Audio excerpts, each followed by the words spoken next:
Hello and welcome to another video with the False God. We are back for Berytos, round 2. Was not satisfied with our performance in the first Berytos game, so I went ahead and joined another one as Berytos. And so let's go ahead and jump in. So this game's already ended. But this first video of my expansion was pretty quiet, so I'm going to go ahead and I'm jumping back in. So this is practically new for me as well. We are running the exact same god. I don't think the god was the problem in our first series, and I want to try and minimize some of the sources of variance to ascertain if I am playing better, sort of build on what we learned in the first game. I think that with my experience, sort of limited experience in the game, trying to say that it's a pretender problem is probably inaccurate, and it makes more sense to go ahead and just run back what is sort of commonly thought of, at least I think so, as a strong pretender and try again. So let's go ahead and look. This is turn 2. We went ahead and jumped past turn 1 because obviously not much to do. And we can see it all from turn 2. Let's go ahead and see if anybody's got any fun names. Magically Delicious, the Prophet of Lucky Charms. That makes sense. Chert, I think that is not a name. Grumpy McElfface. Nice. In charge of Creepy McCreepface. Okay.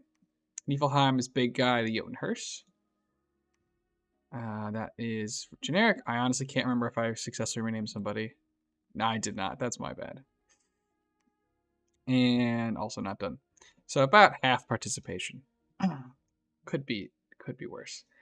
We went ahead on turn 1 though. We just prophetized our starting commander for the smites and the Sermon of Courage to keep him up and running. And we recruited 1 Beryton Sage to get research started, as well as some elephants for the first war party. I think these are the only elephants that we're going to recruit for expansion. The basic idea here just being to give a little bit of extra punch to this first group that you can't provide any other way.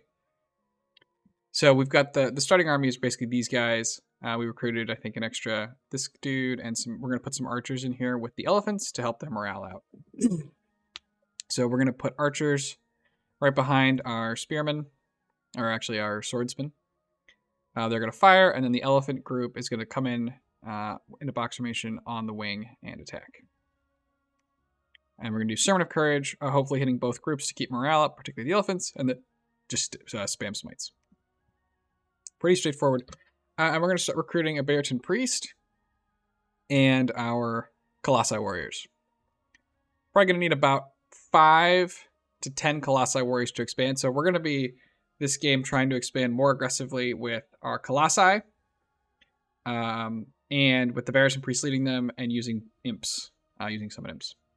I think, in fact, we are going to go ahead and, I guess I didn't put it in here, but we're going to queue up Blood Magic and start this dude researching it, because it's going to take a couple of turns to get it online. But yeah, not a ton going on. We didn't go for the mercenaries. I didn't think the mercenaries were going to be capable of killing. I didn't trust them to kill these Ichthyeids. If they could, I think there's a strong consideration to taking this. Let's go ahead and take a step back, though. I suppose I forgot that my first video did get deleted. And let's go ahead and look at the map and sort of talk. We don't know where any of our we don't know who any of our neighbors are yet, but let's talk about the map. So there are 2 water nations, and we have both of them on our east and west borders. So I think, maybe controversially, this is good news for us, particularly in the early game. It then gets hard in the mid-late game, particularly probably the mid-game. Late game, you have more options. So the good thing about this position, though, for Berytos, is that neither of these water nations want to fight us early. They have to go fight each other, right? They're underwater, big knife fight. They don't really have much of a choice. And so we're going to be protected on both of our, these 2 flanks. from attack, which is pretty nice. This is a pretty small game. It's 9 players. I don't know. I guess not everybody did a proclamation, so we can go ahead and just check real quick on all the pretenders. We got Ulm, and this is EA. Obviously, we're Berytos. Ulm, TNN, Femoria, Helheim, Niflheim, us. Atlantis and Rillier are the 2 in the water. So I think that they're largely going to have to deal with each other, and then hopefully by the time one of them is victorious, we can sort of have secured our coastline and have enough research to maybe consider go fighting them. We do have access to some pretty solid water mages, 2s and 3s. So we can do some underwater fighting. It's not what we want to do, but it might be better if we can sort of play them off each other, figure out, we can maybe get some water scouts. We can figure out who's winning and losing and sell the other one water gems or something, if we find any, and use that to maybe elongate their war, because the longer they fight for us, absolutely, the better. Also, this sort of narrow path, I think, is good for us as well. This is an incredibly defensible choke point against whoever's down here, and so we should be able to, ideally, right, we get both of these. But even getting just these 2 would go a long way to preventing too much aggression from our southern neighbor. And they also, hopefully, right, will see that, and then we can agree to go after whoever this middle neighbor is. So I think, and then we are totally open to the north. There are some mountains and some rivers creating some annoyance, right? Like, there's a throne here, right? So this is closed some of the time. This is closed. So we'll have to march just this way or just here, and then there's a river blocking these 2 off. So there's a little bit of terrain to sort of navigate here, but I think this start's great for us. It's going to keep 2 players off our back guaranteed. A third one doesn't want to fight us, probably due to the geography, unless they have some kind of a huge advantage. And the geography lends itself to forming an alliance against this player up here. So back with that said, we can go back to the expansion. I think that it could be nice. Also, in a huge difference from the game we played last as Berytos, we have 3 wastelands to choose from. So that is quite nice as well. We will not have any problem getting to our demons. But with that said, let's go ahead and jump into turn 3. I need to do some maintenance on these turns. We got a lot of turns piling up. All right, first expansion, attacking Greendale. Anyone's a fan of Community? This territory is worth about as much as that college. And it is a bunch of Marcata and Atavi. We're chucking projectiles both directions. It looks like we lost a couple dudes there to the arrow fire. But here come the elephants pretty soon. And we get not close to being very good contact. I think the elephants unfortunately arrived just a shade too soon. But they're going to absolutely wipe out right the front line. And then they'll scare off everybody else.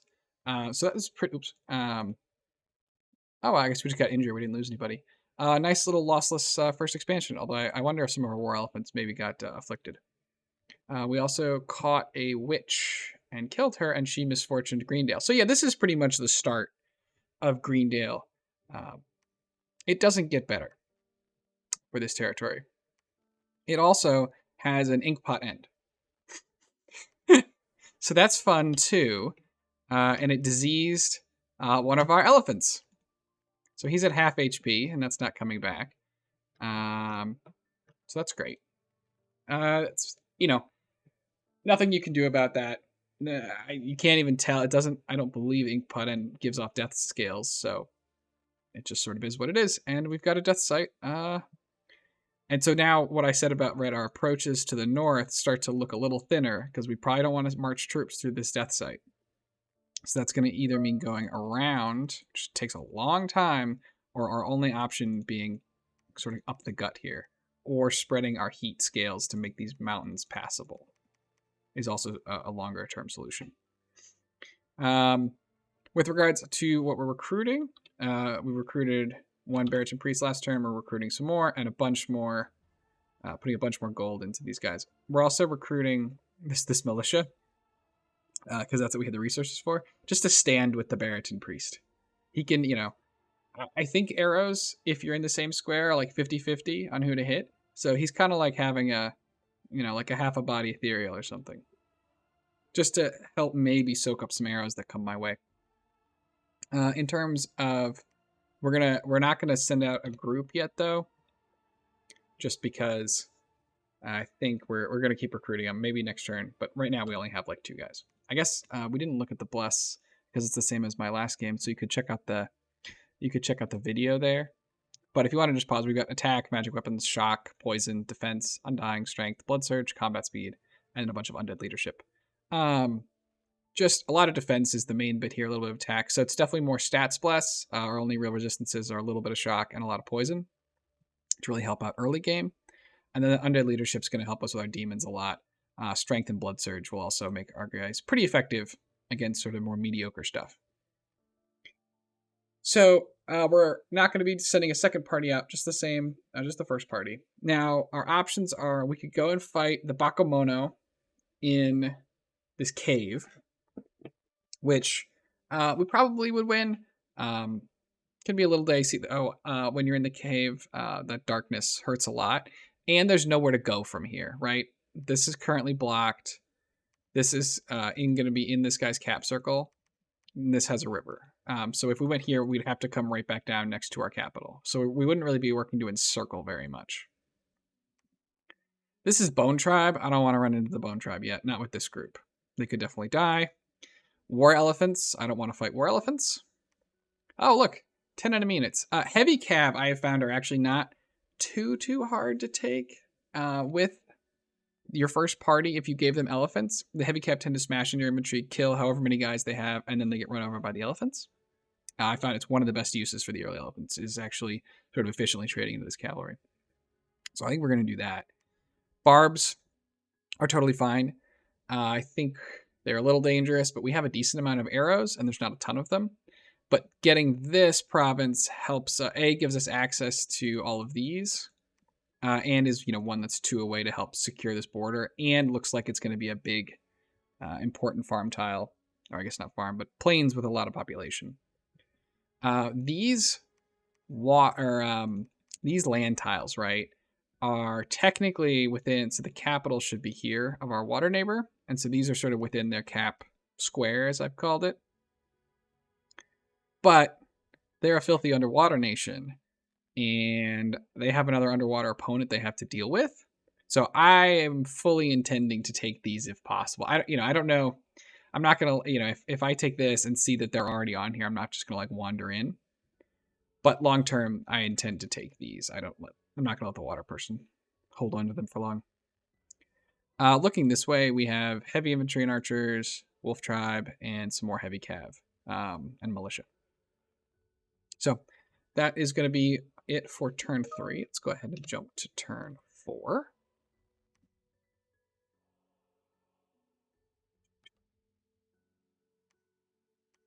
Turn 4. Let's see how we do. Remember, one of our elephants is diseased. Thanks, Inkpot End. So here come the cav. They're going to smash into our troops. They actually did worse. The cav don't appear to have killed very many people yet. And then the elephants run in. Start to murder right through the heavy cav. Got to get smited. This elephant, though, is now totally surrounded. Looks like he managed to work his way out of it, though. Oh, there he goes. Hopefully that was the diseased one. Probably had to be. Yeah, it was. Unfortunately, once you get diseased, right, that's just a death sentence. And there's, we would have liked to have him for longer, but this death is probably more on the Inkpot end than it is on anything we could really do from an expansion perspective. And then we got an air gem. Something. Okay, so like I said, I don't respect the underwater player at all, and we're just going to go ahead and go and take this. It looks easy, 20 units. And then we're going to try and take this, and then this looks easy too, and then move down. There are garnets here. So I think we can talk more about the garnets later, but they're cheaper than my Beryton priests, but they're going to cost more upkeep. They also have a chance to be a 3-path mage, whereas the priests will never be more than a 2-path.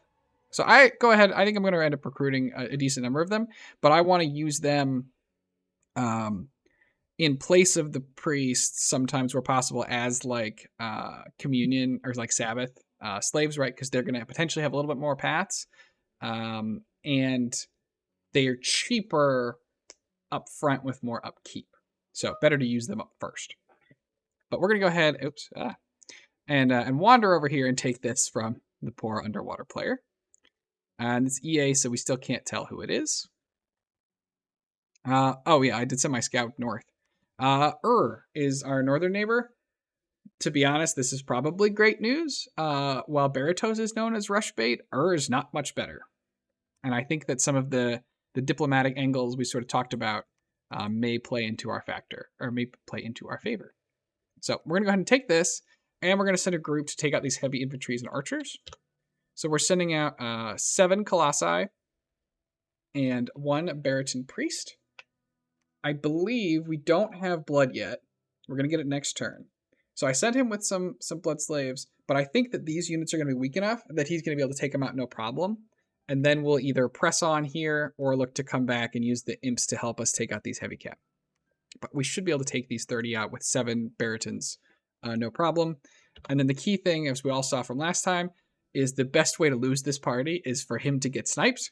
So we're trying him in the back, and we've got these guys set up so that hopefully they will move and catch anyone who runs up. He also has 1 bodyguard, but it's a militia, so it's really more of an arrow catcher than a bodyguard. Kind of like having a football tackling dummy with you. You're just going to hold it in front of the enemy. I did seriously think about the difference between sending a Bloodfire and a Blood. The Bloodfire has a little bit more that he could potentially do, and the Blood ultimately I think are going to be more useful later as Blood Hunters, right? Throw a dowsing rod on them, and they hunt much better than the Blood ones. So we're going to go for 2 expansions on turn, heading out from turn 4 here. So far, no losses. We did go ahead and recruit another scout, and he's going to go and start moving to scout out who our southern neighbor is.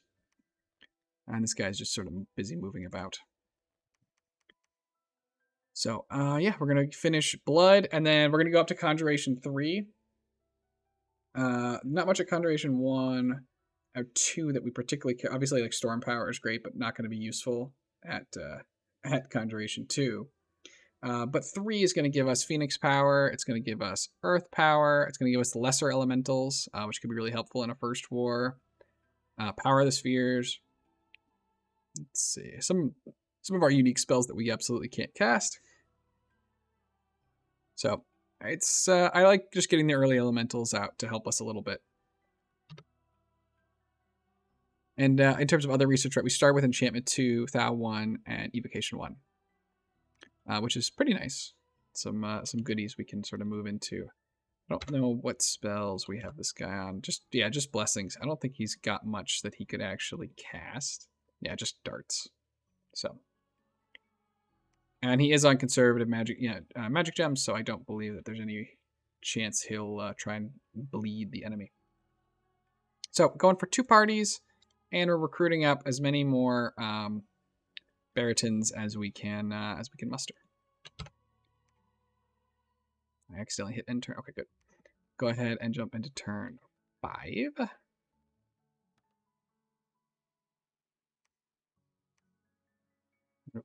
Finish Blood Magic. Probably call this the last episode or last turn of this episode. So again, they're going to hold while we wait to get blessed. Do that twice, and then everybody else back here is just going to try and avoid getting hit by arrows. 1 heavy cav. Not too worried about 1 heavy cav. Our guys. So let's go ahead and take a look at them. 17 strength, 14 attack, 20 defense with 14 protection. and 14 combat speed, which is up a little bit because they do have swiftness. So their morale's pretty good at 15.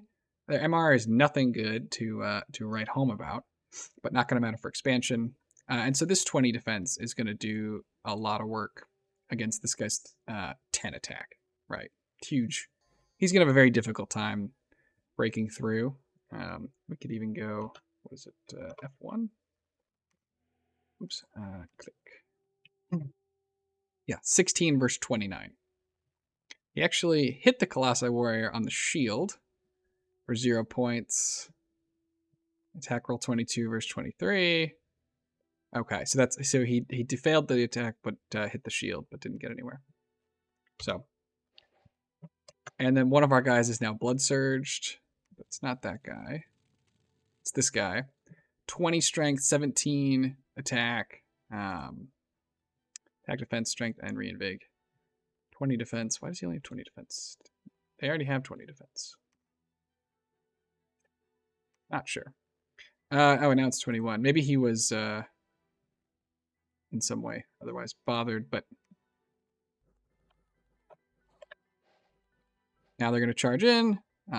They should be killing people a pretty good amount of the time that they swing. Yeah, I mean, look at them. Great attack. Okay, we can fast forward this. And luckily the archers targeted them, not our back line. That is the way we lose parties. I don't know too much more to do about it besides giving him an arrow catcher either. We just don't send down enough units. All right, here is our initial expansion party plus elephants going up against this small number of dudes. Pretty good idea how this is going to go. They're kind of strung out. There aren't very many of them. Elephants get in there. This elephant went all by himself, and he died. That's the problem. I mean, elephants are, you set them up, and you sort of watch them go. There's no controlling them. 5 nature gems is great. And we lost 800 people. It's fun. Got a Dominion, though. In terms of size, this is, I guess we didn't cover it, 13,000 on this province is pretty nice. We're definitely, it's also coastal. So definitely a province to consider forwarding for us. We get an income bonus of 10% as Berytos, and it'll let us recruit our water or our coastal mages. 7,000, not bad. Here we got another 7,000. This one was 5. So pretty decent in terms of our provinces so far. It's turn 5, and we have 5 provinces. So it's not too bad. We made another scout. There were other people sort of bidding on the mercenaries. I didn't really end up getting into it, but we certainly could have considered some more mercenaries. But yeah, so we're gonna go ahead and keep recruiting. We're gonna make a sage because we've already got a couple priests, and then another 5 colossi and a spearman for help arrow catching. And we're gonna look to send another party out next turn, probably here or here. So we're gonna try and take this.